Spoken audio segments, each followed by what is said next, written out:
Cześć wszystkim, z tej strony Painto i dzisiaj chciałbym wam przedstawić moją teorię na temat Sonic Forces, a konkretniej na temat postaci Infinita. Otóż według mojej skromnej teorii, ta dosyć popularna teraz i będąca przedmiotem wielu przemyśleń postać jest tak naprawdę znanym i lubianym przez nas wszystkich programistą, głównym twórcą serii, Yuji Naką w przebraniu. I postaram się pokazać, że ta moja teoria ma sens. Najpierw obejrzymy sobie fragment trailera Sonic Forces E3 trailer.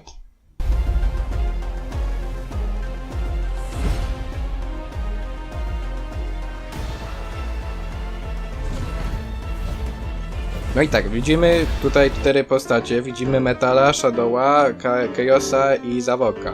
I co nam to daje? No, powiecie sobie, że oni przecież wszyscy są złoczyńcami i przynajmniej byli kiedyś wszyscy i oni mają tą cechę wspólną. Ale mają jeszcze inną cechę wspólną, pochodzą z tej samej serii, z serii Sonic the Hedgehog.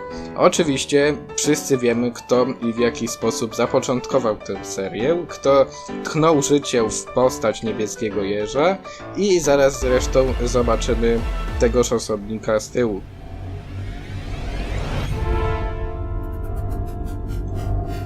I tutaj widzimy już kolejne symbole, te czerwone klocki, prawda, to są nawiązania do GameCube'a, na to wyszła jedna z najlepszych gier z serii, Sonic Adventure 2 Battle i to jest takie nawiązanie.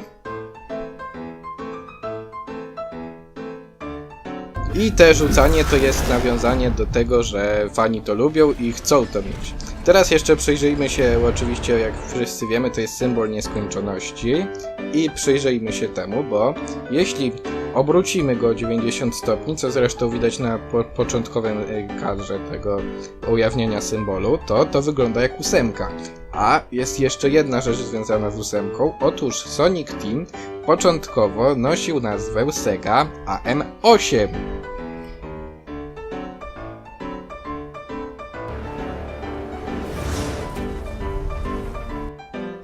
Teraz obejrzymy sobie drugi fragment, Enter Infinite, który został ujawniony dosyć niedawno.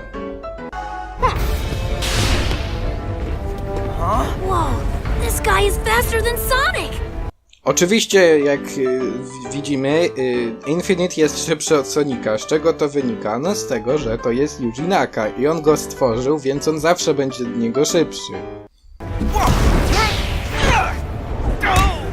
Tutaj widzimy, że Infinite jest silniejszy od Sonika i to ma też również wpływ na moje spojrzenie na fabułę, ale głównie to świadczy również jest nawiązaniem do poprzedniego, że Yuji Naka jest twórcą Sonika, więc może z nim zrobić praktycznie co chce, co zresztą widzieliśmy przed chwilą.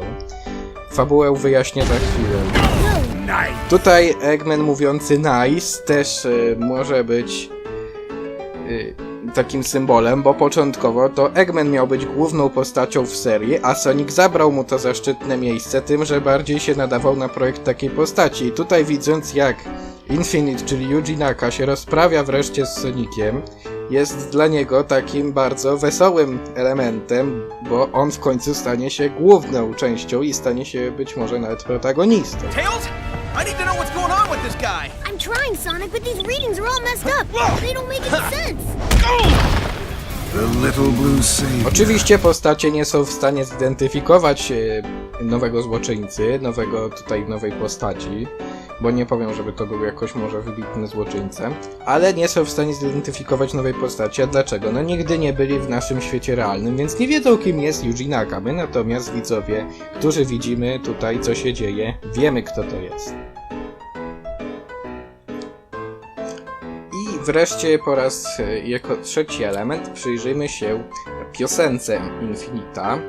Tam będziemy mieli dosłownie kilka wersów, które ujawniają nam prawdziwe zamiary oraz ukryte smaczki postaci. Jestem najwyższą z gór, to jest oczywiście nawiązanie do sekcji snowboardowej z Ice Cap Zone. To jest oczywiście nawiązanie również do Sonika Trójki i I'm the Taugess of Terrors, czy jestem najcięższym z terrorów, to jest nawiązanie do niesławnej beczki z Carnival Night Act 2.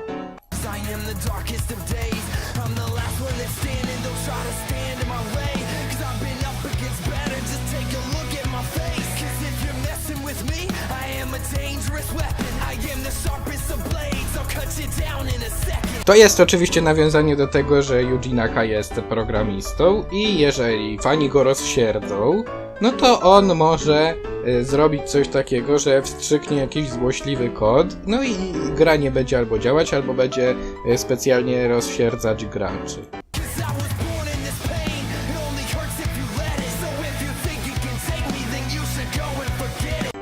O, tutaj mamy takie głębsze nawiązanie. 'Cause I was born in this pain, czyli narodziłem się w bólu. To jest takie głębsze już nawiązanie do historii Yuji Naki. Otóż według jego samego, jego celem nie było stworzenie postaci i gry konkurencyjnej do Mario, a Sega zrobiła to właśnie z Soniciem i jemu było bardzo przykro z tego powodu i go bolało, czyli ten ból z piosenki.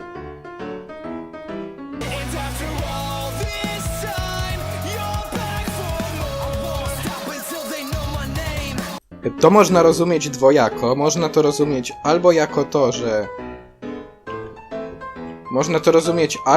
to, że Yuji Naka, który opuścił Sonic Team, powraca, żeby ponownie tworzyć, albo można to też rozumieć jako aluzję do drugiej strony, czyli że fani nie mają nigdy dość, ale dochodzimy do jednego wspólnego wniosku.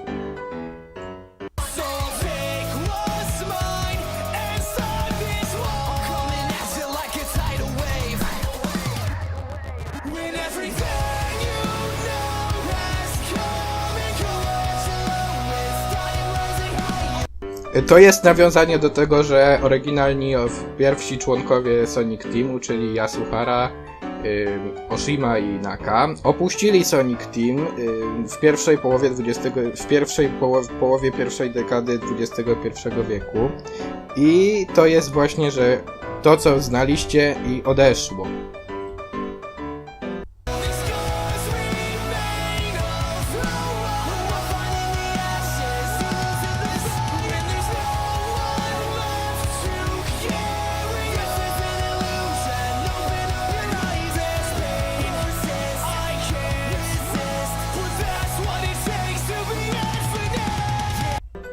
No i tutaj jest jeszcze po raz kolejny nawiązanie do tego bólu, o którym mówiłem wcześniej, ale Yuji Naka wie, że pomimo tego wszystkiego historia w świecie Sonika jest nieskończona, bo popatrzcie na to, my nie wiemy jaka jest tak naprawdę geneza Sonika oraz nie wiemy jaki będzie epilog całej tej historii, więc możemy z góry założyć, że historia Sonika jest jak taka prosta, Sonic nigdy się nie starzeje i to trwało sobie wiecznie i będzie trwało dalej.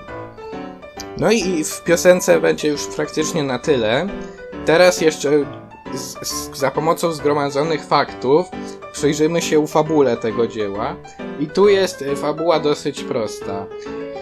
Yuji Naka dowiedział się, co Big Red Button zrobiło z tą abominacją, jaką jest Sonic Boom, oraz ogólnie co się dzieje w przygodach Moderna, czyli ta bezbecja oraz totalne nieśmieszne gadanie, więc postanowił rozprawić się raz na zawsze i sprawić, żeby seria wróciła na swoje stare, dobre tory. I to by było na tyle z mojej teorii. Mam nadzieję, że przekonałem was i nie zapominajcie o tym, że ja też tworzę różną własną zawartość, więc możecie mnie wspierać w jakieś różne sposoby, na przykład pisząc poważne komentarze, wypełniając ankietę poważną oraz też inne rzeczy. Do usłyszenia.